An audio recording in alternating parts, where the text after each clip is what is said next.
why I like teaching with it. If I was doing this with metal, it would take longer to show you something. And what I'm trying to get across, with aluminum, you can shape it pretty quickly. You can see what's going on. It's great for teaching as far as what's going on. In this particular station buck, this is literally pattern making right here. I have the pattern folded right up to this edge. Here I'm marking on the outside where it's actually touching and rubbing, so I stretch that out. Currently using a linear stretch die, which is where I'm tipping up these flanges right on the edge. That's how I stretch these edges with a linear stretch die. There's the potential weld joint where it's going to be, and these are layer lines, how far in. There it is, welded up. Now, here's the propeller base. This all needs to get shrunk. Here's some more of those puckers to show how much shrinking they need to do in through here. The top, this all needs to be flared, fitted to the actual buck. There's the puckers for material that needs to be shrunk.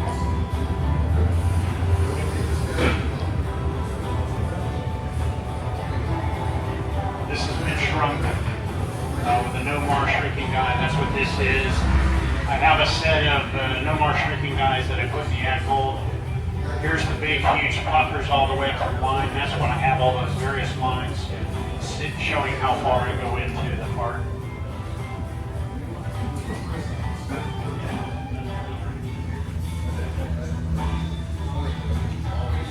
That's the linear stretch out there. And I'm drawing the various stages. This bottom edge needs to be shrunk more than the rest of it. You see a little bit of a pucker there. There's my clamping on the buck itself, pulling apart so I can check the fit.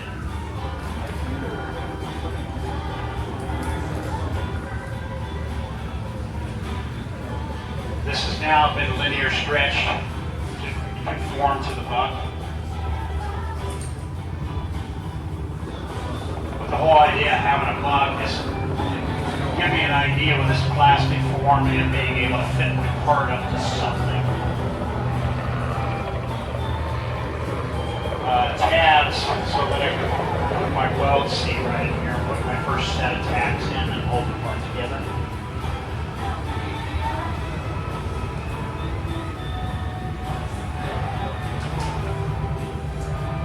But here's my roadmaps as to how I'm going to make the part before I ever start.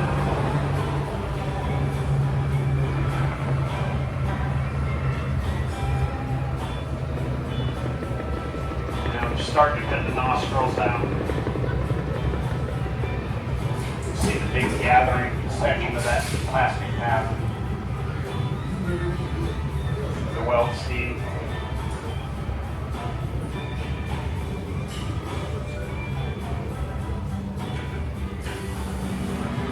Going inside on an anvil where I can go there and hammer. Here's my Plicos. This is where I'm actually working the contours in here. That's why I had the excess material on here. I'll leave little tabs in here and I'm working this particular crease. I think on one side, I actually ended up having to shift it almost, I forget which side it was. I think one of these sides was, because the nostril was kind of cocked a little bit and I had to straighten it out, so I had that extra material and I was able to shift that line on over. That's why I have the radius on this part, not on this. I decided to trim most of the material off of this side and keeping the radius on this particular side of the part and trying to get that valley decided. Now, you could ask the question of why didn't I weld it right down in that valley? I generally like to weld just off to the side of it. The reason I like doing that is that I can hammer the weld seam off to the side with the hammer and dolly. If I put it into the corner, I have no option of being able to hammer it and adjust that radius. You're kind of stuck with a bunch of weld material, which is hard to manipulate. which is actually one of the issues I had right in here. I knew it was going to be a tight radius when I welded the corners in, and trying to blend that right in around this corner. So that's where I did kind of break that rule, but I knew it was going to be a tight radius anyway. So that was why I made the decision. My weld seam right in here, and now you can see I got some touching in here. Now I'm sitting here grinding on the inside, but this part has been tacked. There it is welded. Then I'll go in. Now I have a cotton wheel right in here, and I'm grinding off the back side of it, doing a rough grind, and then I'll go in there and continue to do more metal finishing. Now, I could spend a lot more time on those welds and everything else. I could probably put in another 20 or 30 hours on that part to get ready for polishing, but to get it up here for demonstration, this was good enough. I've got this big one, and of course you can see how large that is. I could probably do that now, but I finished that down.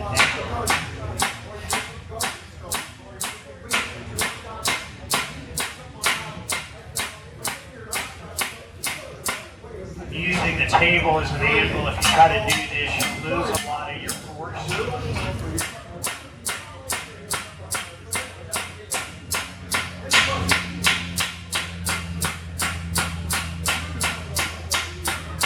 Right now I'm hitting it just enough to smooth up the part. Listen to the hit. Now I'm hitting too hard. I'm potentially re-squeezing the metal. You want to collapse it into itself, but not squeezing it.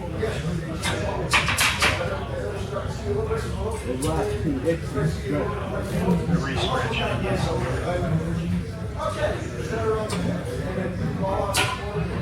Now, I do like the smaller hammer where I can come in here at an edge and get it.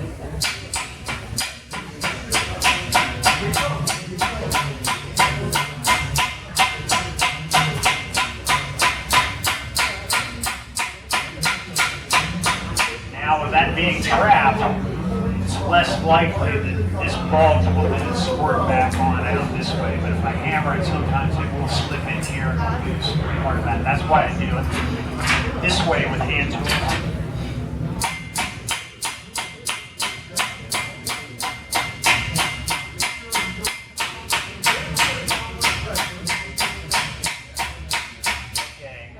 I've got that hammered down and locked.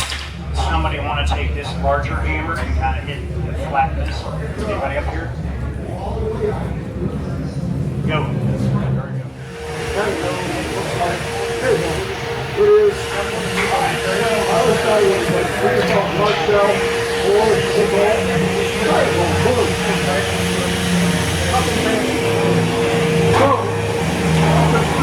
not as good as like my wife.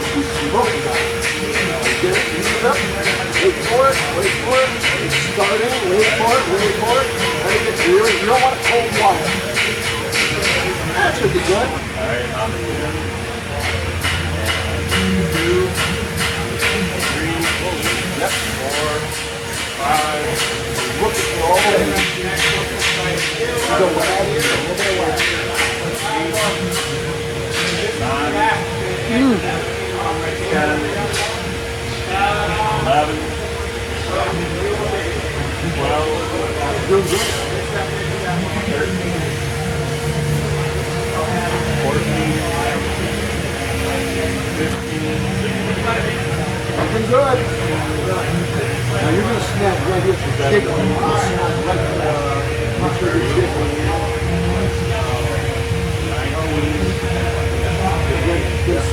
19. Jiggle up. 23.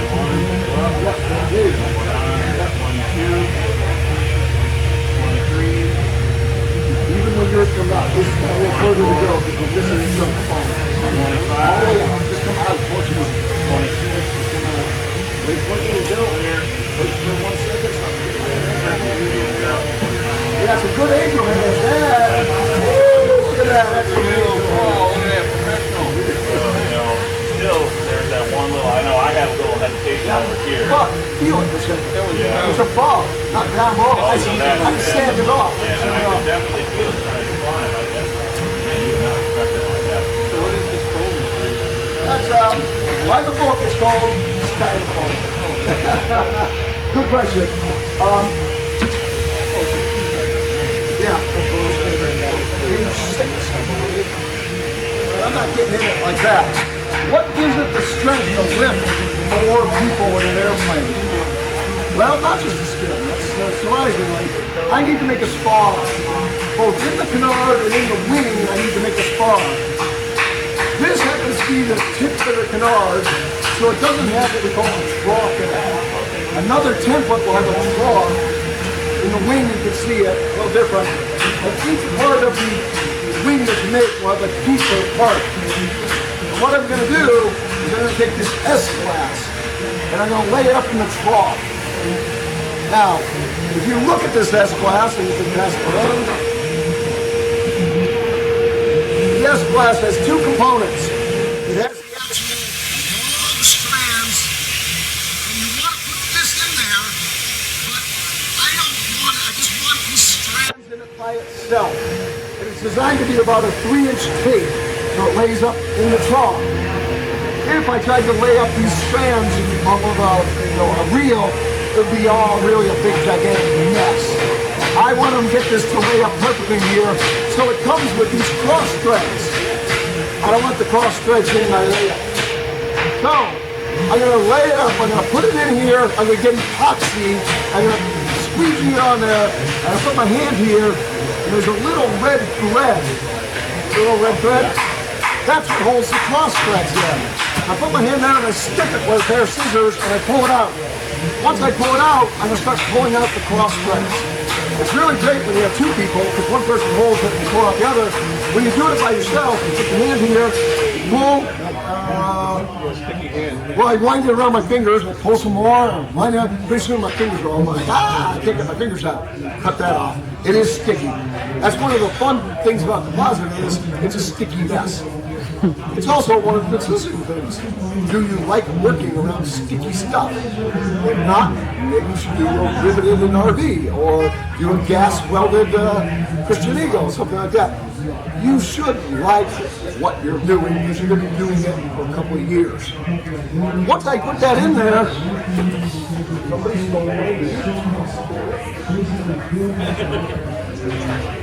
there's a schedule. The plans tell you, hey, it's not one layer of S-glass, it's 10 layers. And it tells you how long to make each thread and where does it begin, because at the tip, I don't need as much strength as I need in the center.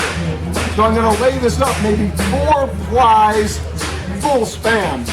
But then each one gets a little bit shorter. Can you lay up like on each plate, or is there any drop? I can lay that out in one session. One go. In fact, that's the premise. I couldn't do that. So yeah, I mentioned the word polyester resin. I know it's not. These are epoxies, which are a different chemical composition than polyester resin. A polyester resin is great for a lot of applications. It'll melt this foam because its exothermic reaction is much hotter. Oh. Much hotter. So ours, we use a couple of different brands of epoxy, but they have a slow hardener and a fast hardener. You do the slow hardener, I got like 8 hours to make it. I mean, that polyester resins will cook off much faster than that, right? Well, you can So you lay this up, and that's going to give me a lot of strength. And in fact, I'm going to step right over here. Here's my canard. You can see the spar right here. Incredibly strong. You can stand on one side, I can stand on the other and jump on this because it has a spar cap on the top and on the bottom. And that's what gives you your lifting power. Same with the wing, it's incredibly strong. But you're not done. Once you've got your spar cap on, I need to skin it. I'm going to place regular fiberglass over the top of the skin. Now, the plans call for rattan fiberglass. Now, Park Rattan didn't design it. Well, he didn't make it. He went to a fiberglass company and said, this is the strengths I want. And We just buy it right out of the book. And you buy it by the yard. He has two different models. He's got what we call bidirectional fabric, meaning 50% of the fibers go this way, 50% go this way. This is bidirectional fabric. There's a few coffee stains on it because I get all excited. One thing about bidirectional cloth is it likes to go around curves. So if I lay it up in here, it'll naturally go right around those curves. It's no problem. Sometimes you get a very complex curve and it really doesn't want to kind of stick in there. So when we're doing that, I get a paintbrush and I kind of dab it down, and we call that stippling the fiberglass. If I had a 90-degree bend, like I'm going to go across that, not that I would do it on this, but if I did, I would lay one ply up like this, trim it flush, and take a Dremel and put a nice V groove in there, and I'll fill it with something called micro, which I'll talk about in a minute, and I'd lay it up like there. I call that a micro corner. Incredibly strong. Now, if I was to lay this fiberglass cloth up just on top of that skin, you've done a little bit of work in this type of stuff with polyester, but you get the idea. If I take an epoxy and just pour it on top of here, what's going to happen to most of that epoxy with the foam? Any idea? Soak into the surface? No, not as much. Soak into the surface? Yeah, because even though this is a closed cell foam, it has cells. All my epoxy would be absorbed by the foam, and it would starve my fiberglass. I'm going to have a very dry layup. So what I want to do is mix up.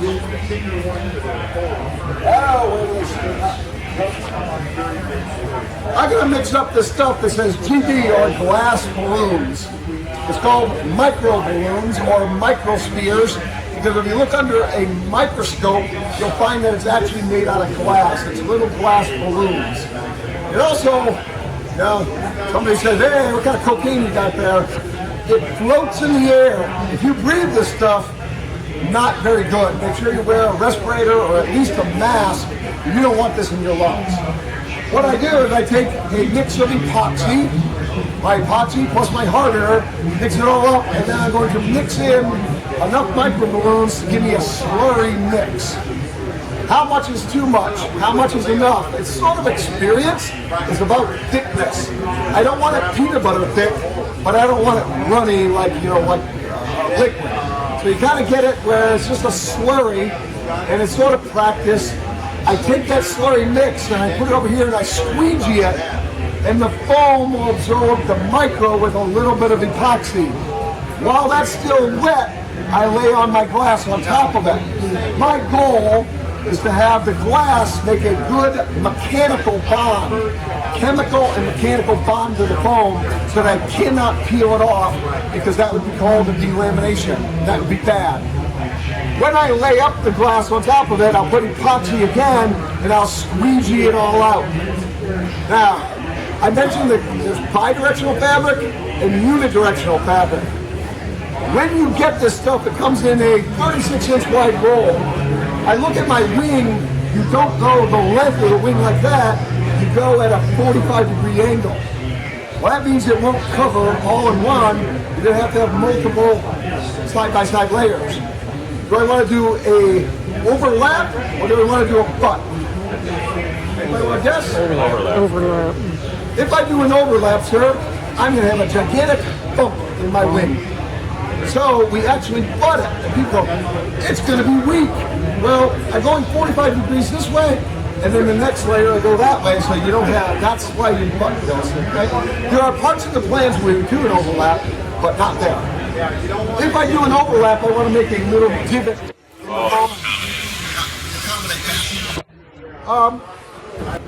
Once it's done and dry, let me backtrack. Let's say we're skinning this wing, or I want to go to a Bert Rattan seminar, like, oh man, or my kid's got a baseball game, oh man, I gotta go. Do I have to finish it, or can I come back? What I did, I had to finish it. You don't here. You've got two ways of saying, I'm done for the day because I want to go listen to Bert Rattan's seminar, or my kid's got a baseball game.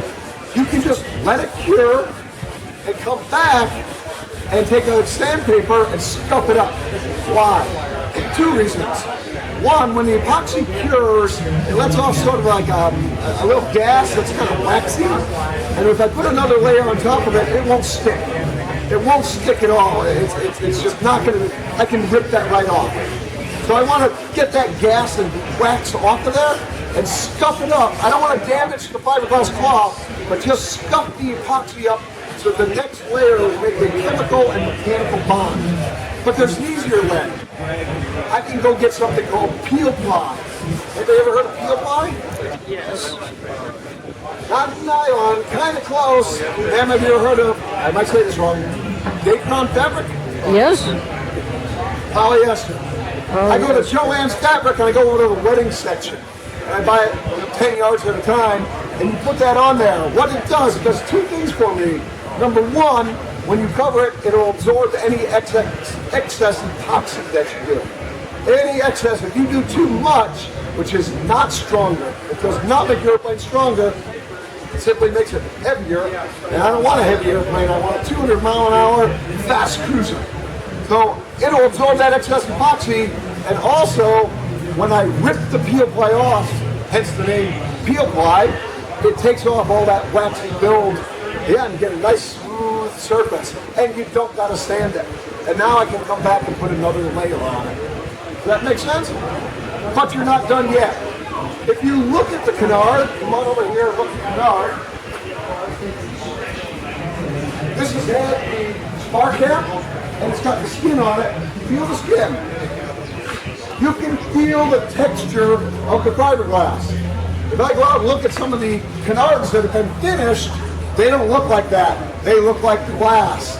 How do you get that? Well, when I'm all done, and by the way, look right here, feel this one right here? That's a defect. What happened when they made the trough, they probably made it too deep. Yeah, they rolled into it. So I got a little divot. But you can fix it because it's not structural, it's cosmetic. When you're ready to finish these airplanes, I'm going to take that epoxy with the micro balloons, I'm going to make a really thick mixture like peanut butter. And I'm going to put it over the top, a good 1/4 inch thick, and I'm going to fill that low spot. All the low spots, maybe a 1/4 inch. And then guess what you get to do? You get to get a long sanding sponge, and you sand it, about 90% of it ends up on the floor. But that low spot will be filled. What you don't want to do is sand through the skin because that's damaging the actual structure. But you're just going to fill it all up, and when it dries, you're going to have 1,000 pinholes. And you're going to come over again with a more epoxy, less micro, and you're going to sand that off. You're going to spend about $500 to $700 sanding this airplane.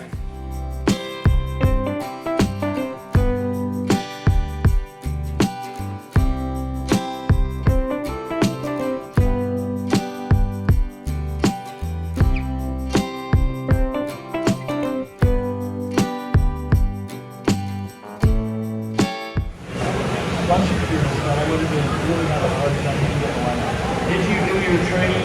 Well, let's talk about training now. Transition.